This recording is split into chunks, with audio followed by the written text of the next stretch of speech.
हमारे साथ नीरज शर्मा बैठे हैं और नीरज शर्मा को कई जनपदों में लोग योगी सेवक के नाम से जानते हैं। पूरे प्रदेश के लोग इनको जानते हैं। ये पश्चिमी यूपी में भी सक्रिय रहे हैं, बाराबंकी, लखनऊ आसपास के ज़िलों में सक्रिय हैं।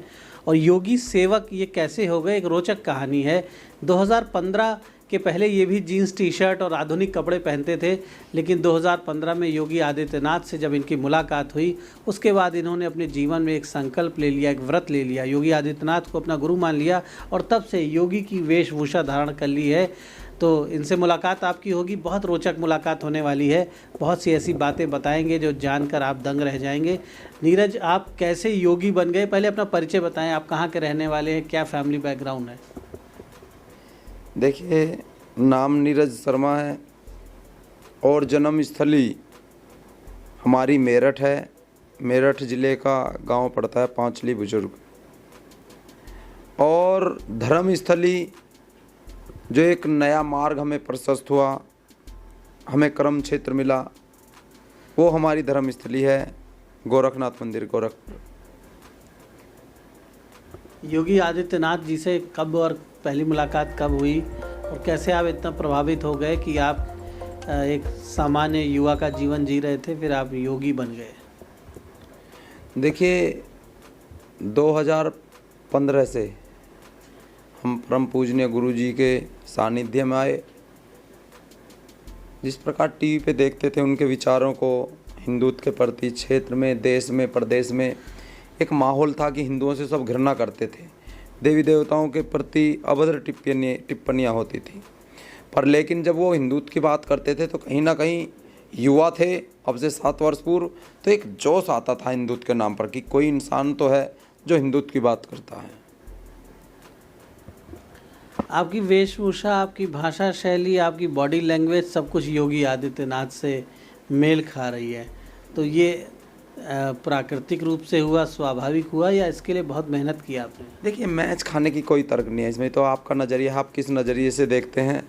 हम जिस कार्य का निर्वहन धरातल पर कर रहे हैं और हम इस रामनगर विधानसभा में जो लेके चले हैं कि हिंदू जगेगा तो राष्ट्र बढ़ेगा, हम उस हिंदुत्व की मुहिम को बड़ी मजबूती से धरातल पर, जो हमारे देश का आधार है, हमारा बच्चा, हमारा परिवार, उस बच्चे के अंदर हमने इस प्रकार आस्था जगा दी है जो जातियों को अपना धर्म समझते थे। आज जाके देखिए रामनगर में कि हमारे छोटे छोटे बच्चे भी कहते हैं कि हमारा धर्म हिंदू है, हम सनातनी है।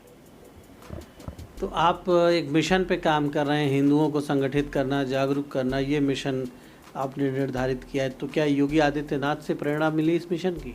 नहीं, बिल्कुल स्वाभाविक है। आपका भी जीवन में कोई ना कोई गुरु रहा होगा।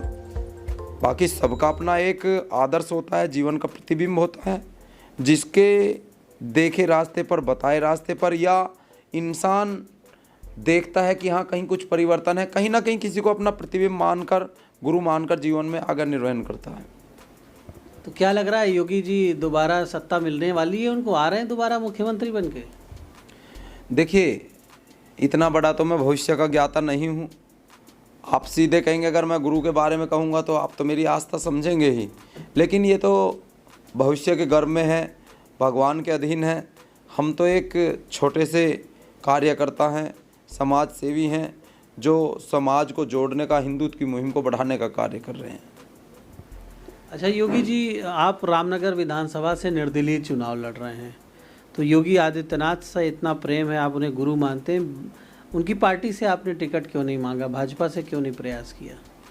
देखिए, रही टिकट की बात, टिकट में बहुत सारा सिस्टम होता है, ऊपर से नीचे तक।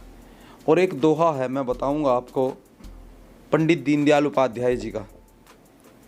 पंडित दीनदयाल उपाध्याय जी ने कहा था कि अगर किसी बड़ी पार्टी द्वारा एक अयोग्य व्यक्ति को टिकट दिया जाता है तो कहीं ना कहीं जो शीर्ष नेतृत्व है उसके द्वारा झोल किया गया है।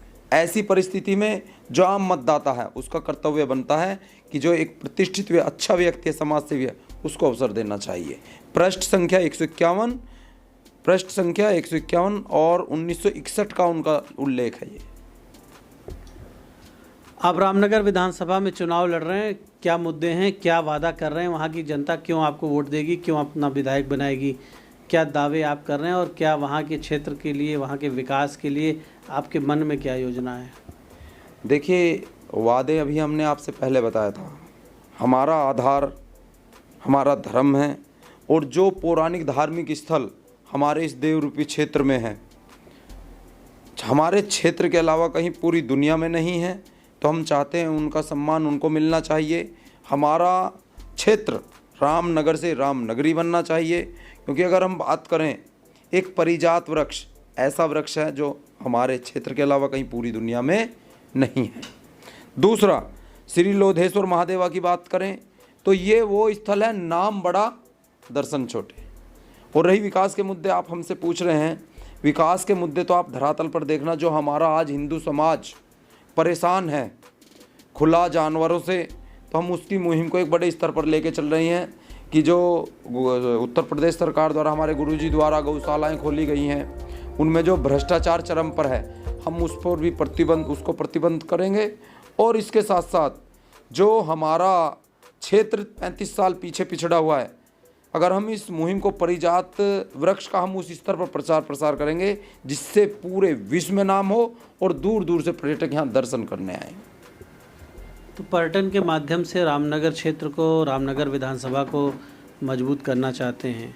आगे क्या लक्ष्य है जीवन में? चलिए, विधायकी का चुनाव तो आप लड़ रहे हैं और जनता का आशीर्वाद भी आपको मिल रहा है, लेकिन आगे क्या लक्ष्य है? शरीर का सदुपयोग, इस आत्मा का सदुपयोग, कौन से वो शीर्ष लक्ष्य हैं जिनको आप जीवन में अपने प्राप्त करना चाहते हैं?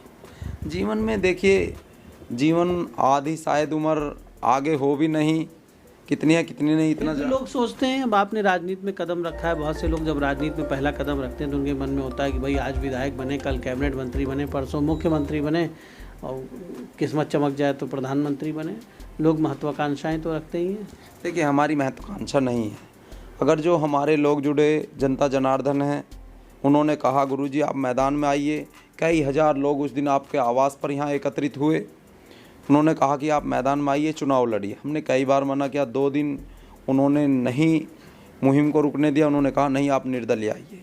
तो उनके कहने पर हम कूद गए इस भंवर जाल में। तो अब आप चुनाव लड़ रहे हैं, जनसंपर्क कर रहे हैं, तो रामनगर क्षेत्र जो है, आप मेरठ के रहने वाले हैं, कैसे इस क्षेत्र को आपने अपना बना लिया है? क्योंकि व्यक्ति जहाँ का रहने वाला होता है वहाँ उसके रिश्तेदार, नातेदार और तमाम, तो रामनगर में, बाराबंकी में आपने किस तरह से एक आधार अपना तैयार किया है? देखिए, हमारे गुरु एक ऐसे गुरु हैं, ऐसे साधु संत हैं जिनको हमने गुरु माना है, जो उनकी विचारधारा, जो उनका लक्ष्य है, हमने उसको बड़ी मजबूती से अपने अंदर उतारा। और अपने अंदर मजबूती से उतारने के बाद अच्छाई का कार्य हमने इस प्रकार धरातल पर किया कि जो अच्छे व्यक्ति हैं, जो अच्छे समाज सेवक हैं, उनके प्रति, उनकी भावनाओं के प्रति हम उनसे जुड़े और उन्होंने हमें अपना नौकर के रूप में आगे बढ़ाने का भी कार्य किया। तो आप सुन रहे हैं योगी सेवक नीरज शर्मा जी को, और योगी सेवक नाम इन्होंने इस बात के लिए रखा है कि इन्होंने ये योगी आदित्यनाथ से इतना प्रभावित हैं कि उन्हें अपना गुरु मानते हैं और उनकी जीवन शैली को फॉलो करते हैं, अनुसरण करते हैं, और पूरा अपना जीवन इन्होंने बदल दिया है। अपनी ड्रेसिंग, अपनी वे ऑफ टॉकिंग, अपना बॉडी लैंग्वेज आप देख सकते हैं, बिल्कुल योगी आदित्यनाथ को ये कॉपी नहीं कर रहे। इनका ये नहीं कहना है कि ये किसी को कॉपी कर रहे हैं, ये इनकी अपनी स्वयं की शैली है, अपना स्वयं का व्यक्तित्व है, और राजनीति के माध्यम से समाज को संगठित करना चाहते हैं और राष्ट्र की सेवा करना चाहते हैं, हिंदुत्व के प्रति समर्पित हैं। और बाराबंकी की रामनगर विधानसभा से इन्होंने दावेदारी भी की है, चुनाव लड़ रहे हैं। ऐसे में वहाँ BJP, Samajwadi party, Congress, BSP, जो भी अलग अलग दलों के वहाँ पे कैंडिडेट्स हैं, उनके सामने मजबूती से एक निर्दलीय कैंडिडेट के रूप में खड़े हैं। हमारी शुभकामनाएं हैं इनके साथ, और इनका जो मिशन है देश और समाज की सेवा के लिए, उस मिशन में ये लगातार काम कर रहे हैं। और चुनाव के बाद इनके पास बहुत सी योजनाएं हैं, और चुनाव के बाद ये अपने मिशन को आगे बढ़ाएंगे। धन्यवाद।